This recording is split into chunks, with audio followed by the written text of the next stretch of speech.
Hello and welcome to a special interview. After devastating terrorist attacks carried out by ISIS in Europe and Asia, there are some worrying questions that many in India are asking. Could something similar happen in this country? How vulnerable is India? How prepared is the country? And what more do we need to do? As the pall of fear descends over Europe and much of the world after the ISIS attacks on Paris, my guest today is the Minister of State for Home Affairs, Kiren Rijiju. Minister, after terror attacks in Ankara, the downing of a Russian plane in Sinai, Beirut, Paris, how confident are you that something similar can't happen in India? See, India has been facing this problem for a long time. In fact, before the West faced the brunt of terrorism, India was the country to appeal them that this is not confined to one region or a nation, but it is an issue to be dealt by the global community. Quite true. But India has a tradition, unfortunately, yes, of terror. But are you now worried that India could become part of ISIS's target? See, it is already there. We have some cases before us where they have targeted the youth, especially to recruit. But by and large, they are not successful because the Indian ethos, the Indian Muslims by and large, are conscious that this is not the way of life. So I must, confess that government is also successful. At the same time, our communities are also willing to move in a direction where government thinks that we have to secure our nation by discouraging our youth from getting into any kind of extremist thoughts. So are you saying that in fact you think a major ISIS attack in India similar to what happened in Paris or Ankara is unlikely? No, these are the issues where you can't definitely say precisely it can or it cannot. But what I mean to say is India has had problems before and India has dealt with it. And now India is a confident nation and we have a very, very able Prime Minister. We have a very able Home Minister. We are abreast of the situation in hand. So we are dealing the issues confidently. I'll tell you why I asked this question persistently. Last week, in its online magazine Dabik, this is what ISIS wrote. Nations from Tunisia to Bengal should know their citizens will never enjoy any peace or security. The word Bengal means there is a direct threat to India. How do you, as Minister of State for Home, respond to that direct threat from ISIS? India will respond to any new challenges we face. As I said, our security system has become much more robust than what it used to be, especially after the Mumbai attack. There's a better coordination, there is a upgradation of our security apparatus. In last 17 months, what I can feel is that there is change of attitude amongst our forces, agencies, as well as we have enhanced the level of coordination amongst various agencies, which is showing its result also. But do you take this inclusion of the word Bengal in the ISIS statement seriously, or do you think this is a bluff?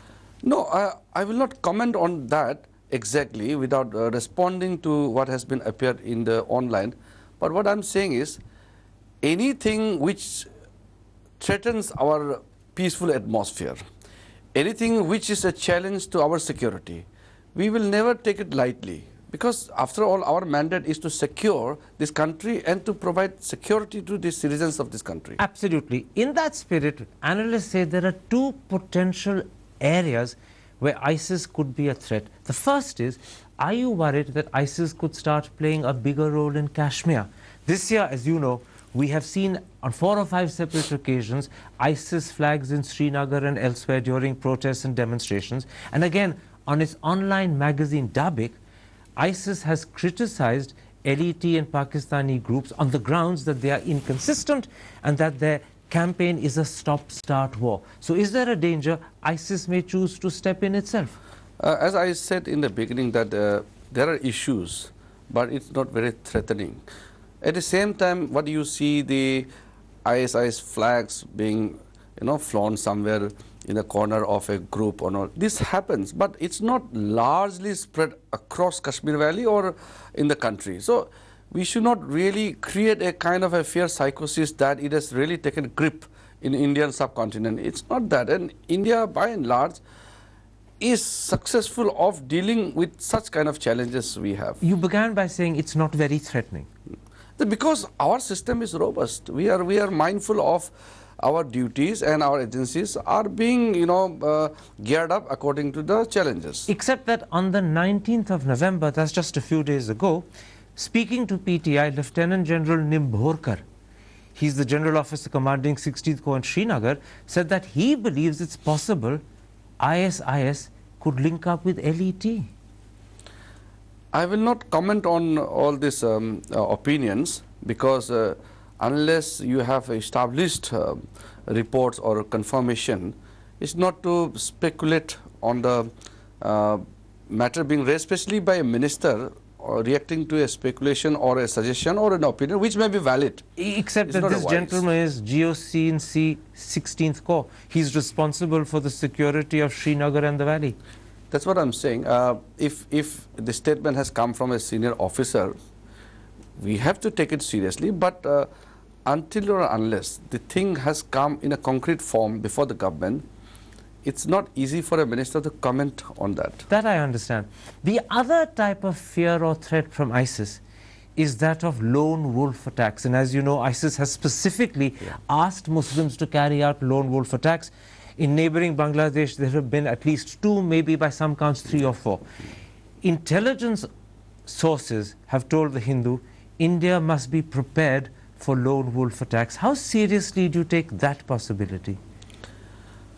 As I said, we cannot lie low. Any report or any threat which is perceptible in terms of its effect, we have to take it seriously.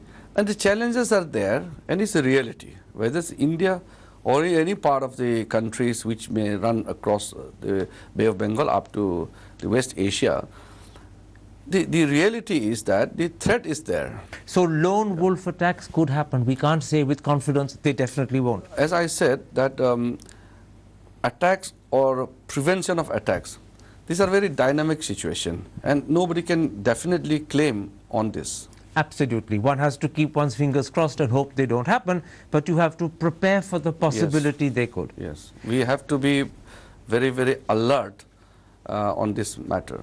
Let's broaden our discussion. According to newspaper reports, something like 55 Indians are supposed to be either sympathetic to or participants in ISIS, of which 23 are said to be fighting in Iraq and Syria. Of that number, 6 perhaps have died. Reports also say that 150 more Indians are under surveillance by the intelligence agencies, and some reports suggest that 65 are undergoing de-radicalization. Put this in perspective for me, Minister. In your eyes, is this a significantly large and worrying number, or is that the wrong way of looking at it? No, as I have made a statement in Parliament also last year, that we have issues and there are cases before us. But it's not as threatening as the Western Europe is witnessing. And the credit goes to the Muslim community also, who are successful by and large in containing the youth from getting into their sway.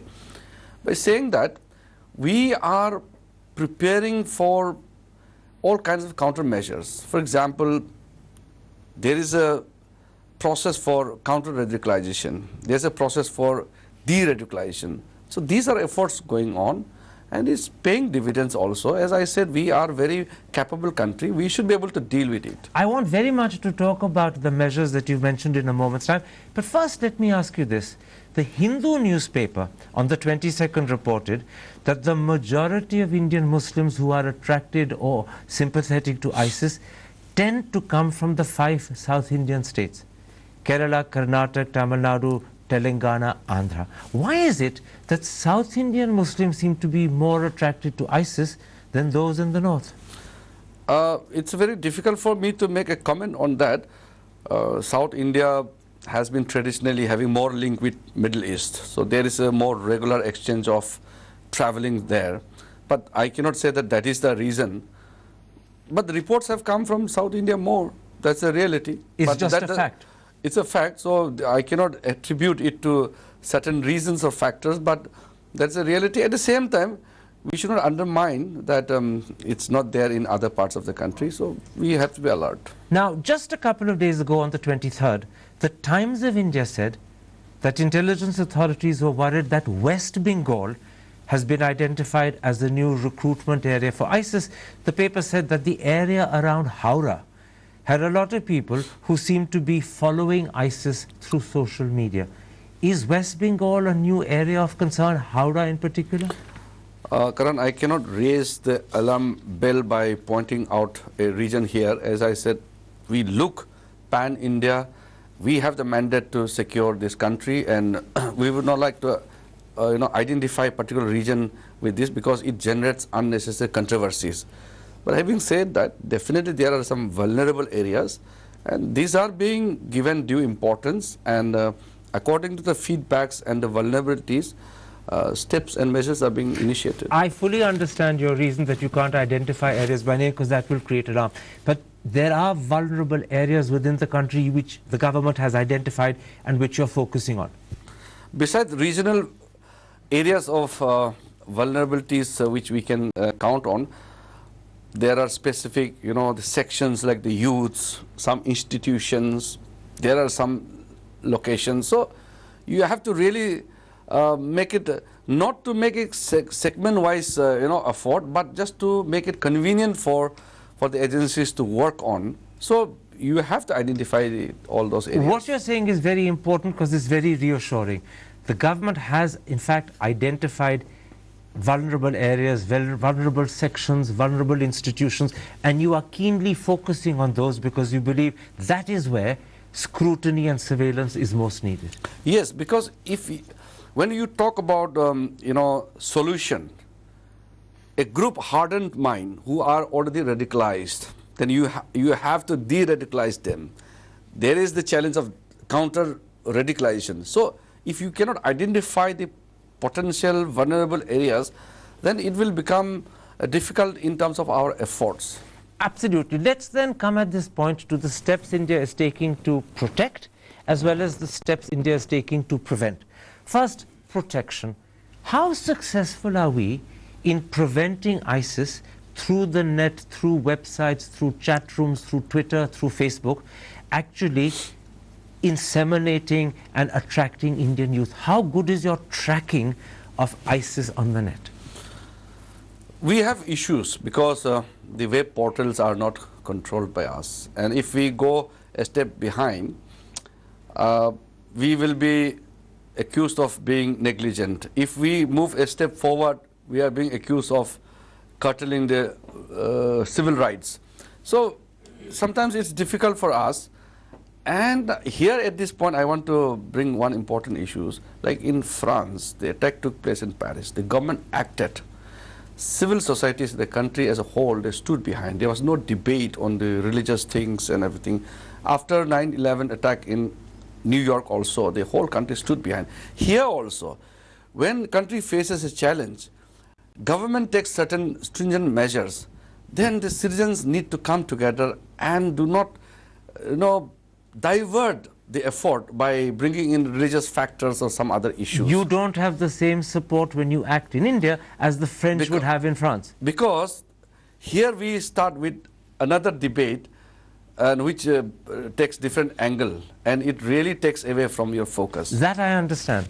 But are you able effectively to monitor the net, chat rooms, websites, Twitter, Facebook, to stop ISIS recruiting youth? Because that's the first stage of protection. Yeah. So coming back to the main point, as I said, we have difficulties in managing as well as in terms of restrictions. Monitoring is going on, and it's effectively going on. That is why many cases have been brought to book. But since there is issue of we are not controlling the web portals and we are not able to restrict to the extent we would desire, so citizens' cooperation is required, and awareness amongst the general people is utmost important at this point of time.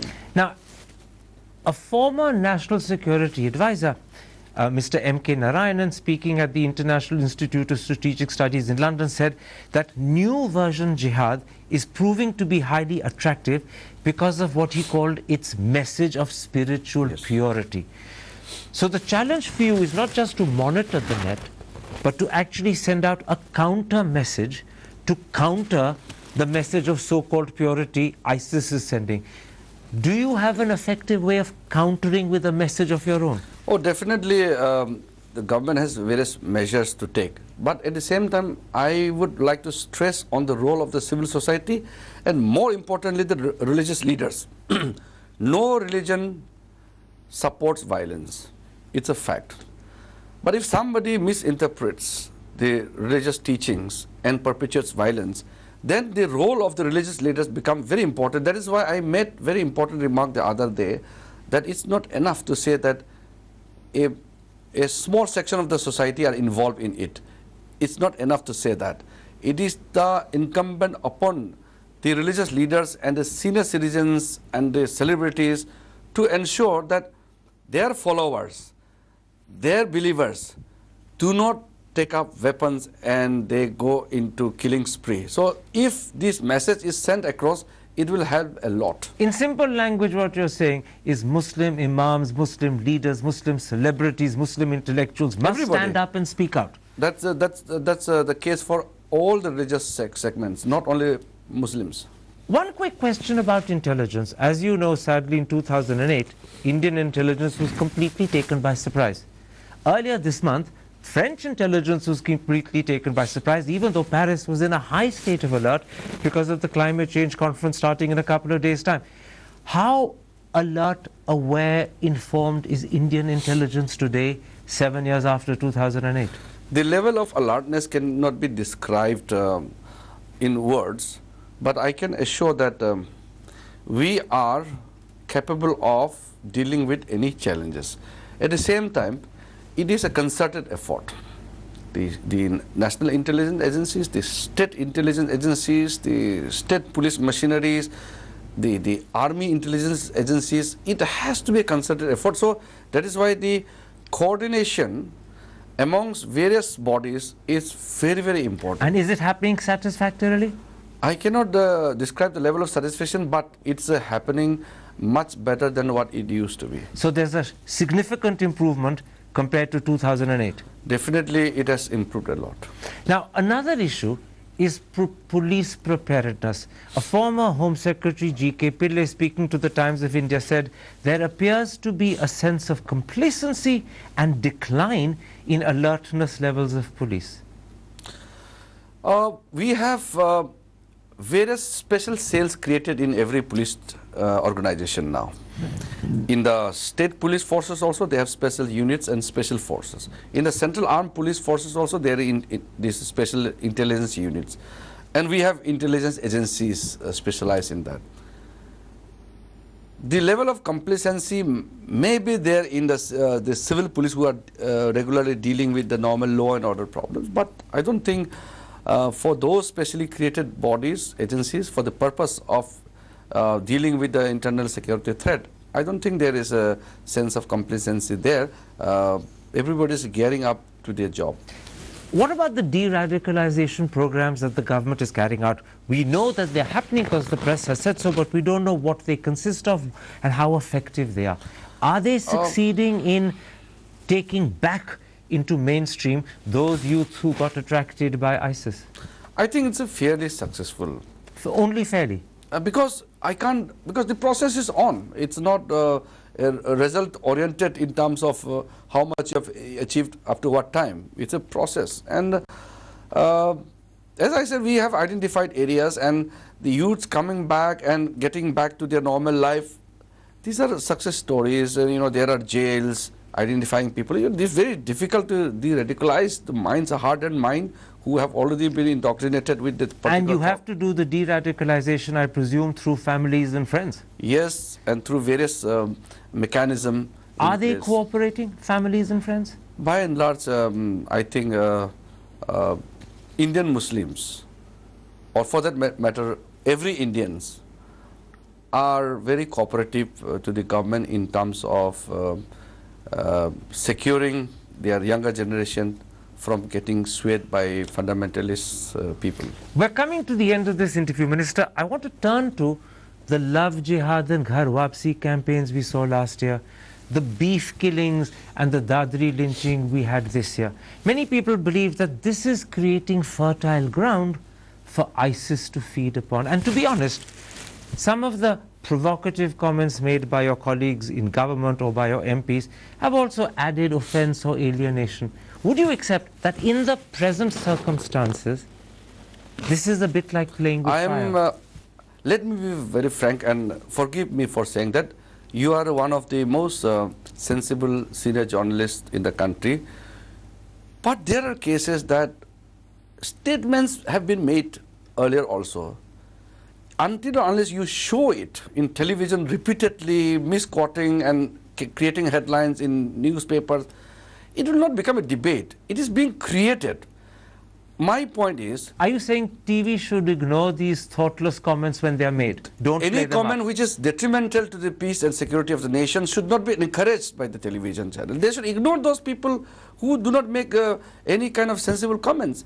See, in other words, by broadcasting it, TV is encouraged. They should encourage all good messages, or suppose if somebody makes a statement, which is very important statement, you make it as it is. Do not twist. There are many cases where the headlines are being created which is totally far away from the actual meaning of what is stated. I can accept there are cases where the headlines perhaps pick up on a particular element of a longer comment. Yes. But the point is, the longer comment itself was thoughtless, sometimes offensive, sometimes wrong. I don't deny that, yeah. You don't deny that? I don't deny that there may be cases where it may be not necessary to make comments, but my point is... Ignore them when they happen. Why in last 17 months, this intolerance, what you said, has become a buzzword? Just give me 1 minute. I had stated yesterday also that 2 years back, thousands of northeastern people were forced to leave Bangalore, Mysore, Pune, Hyderabad, Delhi, because there was fear psychosis. Has anybody stated that time that why this intolerance atmosphere was created? That time it was Congress government.